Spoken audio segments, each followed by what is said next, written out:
Our final piece of news, John. It's all gaming news, as we always do here on a Monday night. And we're talking about, forget GTA 6 and Red Dead Redemption 3. We really need LA Noire 2, but do we? We'll get into that in a moment, John. But I'm going to read this I was article. toiling for a graphic there. Oh, there you go, my hands. Just a broke 4-4 again. We'll just go full break 4-4. There you go. There's what's really happening here. Yeah. Get the guitar out. There's the intro again. Hey, John, I'll just read this little bit and then we can get into obviously what we want to talk about in terms of LA Noire 2 and our experiences with the first game. Although there is plenty of hype for future Rockstar titles like Grand Theft Auto 6 and Red Dead Redemption 3, LA Noire 2 often gets left out of the conversation. The original LA Noire was different in tone and content from any other Rockstar title, placing players on the side of the law enforcement to solve crimes with a unique interrogation system. While new entries for Grand Theft Auto and Red Dead Redemption will almost undoubtedly be strong titles upon their eventual releases, LA Noire 2 shows more potential than both of them to explore new territory. John, both of us played the original game back in 2010, I believe it was. That's how long ago it was it came out. And as much as I enjoyed the single player game, I don't think there was an actual multiplayer game for it anyway. So I wasn't, sadly. There was a lot of restrictions involved in terms of it was a very linear experience. It was on rails. That's the perfect way. It was trams. Yeah. And I think, John, that was one of the things that I just couldn't get into because we'd already had GTA 5, I think at this time. It was the big game in terms of free mode. Just do what you want, go where you want. Infamous hotel in the middle island of New York. Yeah, you just couldn't do anything in this game. The storyline was fantastic, John. In fact, I remember before we could identify the actor Mark Ruffalo, there was a character in this, and I think both of us had saw Shutter Island, and we went, he's like that guy at Shutter Island, that cop. And obviously it was Mark Ruffalo we're talking about, but he was a cop. and John, the other thing is the character you played looked like Chris Commons as well. He did look like Chris Commons, and he just signed at that point, for Celtic, But I thought it was a good game. I thought it was a great idea. I thought the concept, the look as well, it was a stunning looking game, but very restrictive. No, and it was great, Stephen, being around LA in that time period. I think it was the 1940s or 50s. It was not long after World War II. One of the things that always struck me was it was quite in depth, the interrogation. You almost were like a Columbo, hunting for clues. You would pick up shoes and look at their shoe size. Loads of people had a US size 8. That always sprung to my mind. I'm like, fucking hell, it's a very common size, wasn't it?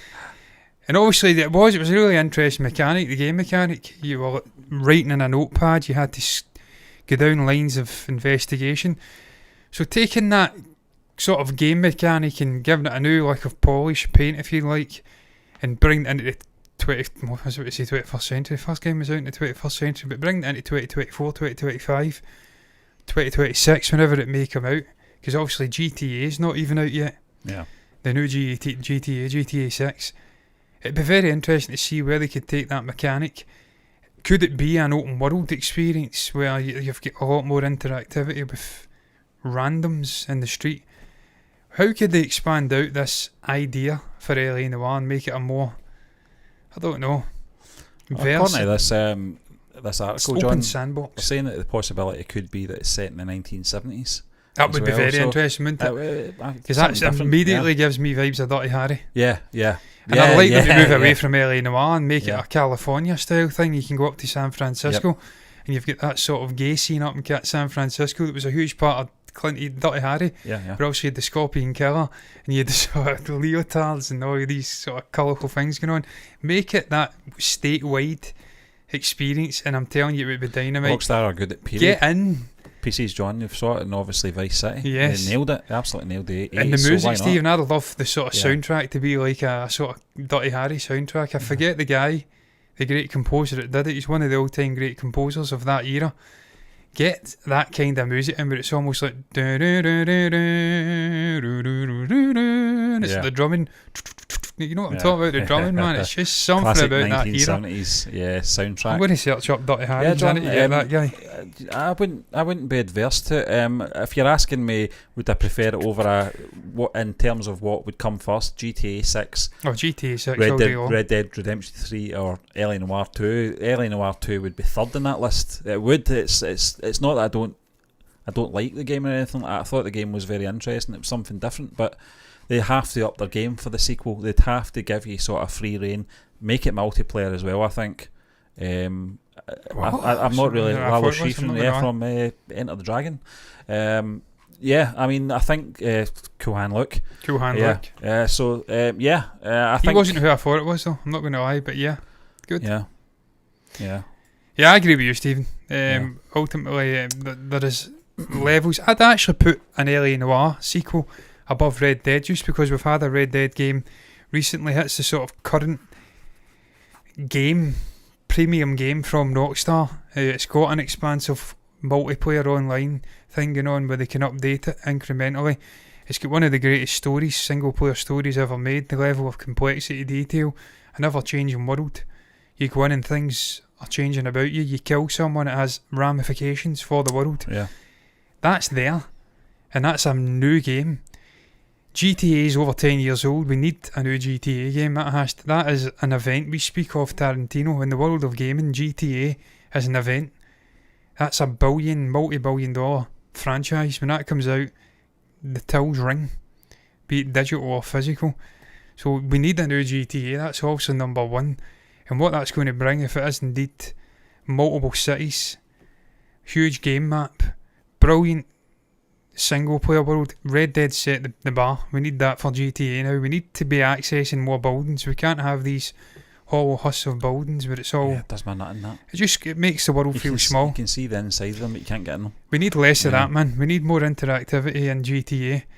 The multiplayer has to go up a level, because I lost hours of my life to GTA 5 online. Hours racing and doing all sorts of shit. I want that again. LA Noire, I would put LA Noire second in the list of what's to come. Just because of the potential, Stephen. I love the detective stuff. I grew up with Columbo. I grew up with all these detective cop movies, like the Dirty Harry series. There's just something that intrigues me about that. Seeing that done in video game format. A new era, 70s or 80s or whatever. What that would bring in terms of music, the style, the cars, the crime. Just making it expansive, man. Almost like GTA, but it's crime and you're the good guy instead of the bad guy. That's what I want to see for this franchise. Evolving it out and making it better. But Stephen, just the potential's there for that game to succeed. It's got huge potential. I mean, it was a really enjoyable game back in the day. It was different. And even now it's playable. I've watched a streamer that we're aware of, Scottish streamer, playing it recently. She was shite at it, but she was still playing it. So I mean, that's like a good bit on from its release, and it still holds this sort of attraction to a new generation of gamers. So there's definitely interest in that franchise, if it's even a franchise after one game. It wasn't a perfect game, John, and hopefully they can learn from their mistakes. They weren't mistakes. They obviously made it and intended it in the way it was released, but it's difficult to make an online game when you're a copper. Because where can you go with it? I mean, is it like good guy, bad guy? I suppose you could chase the bad guys, but I suppose you'd I'd always want to be a bad guy. Yeah, so would I. More freedom with a bad guy. Stephen, I'm fucking weird, as you know. We played Call of Duty back in the day. I'd always go the Axis. Because I preferred their guns. The Car 98 or whatever it was, that single bolt action rifle, man. That was me. I never went to Allies. So I'm weird, man. I always like to go the bad guys and things. It's the same.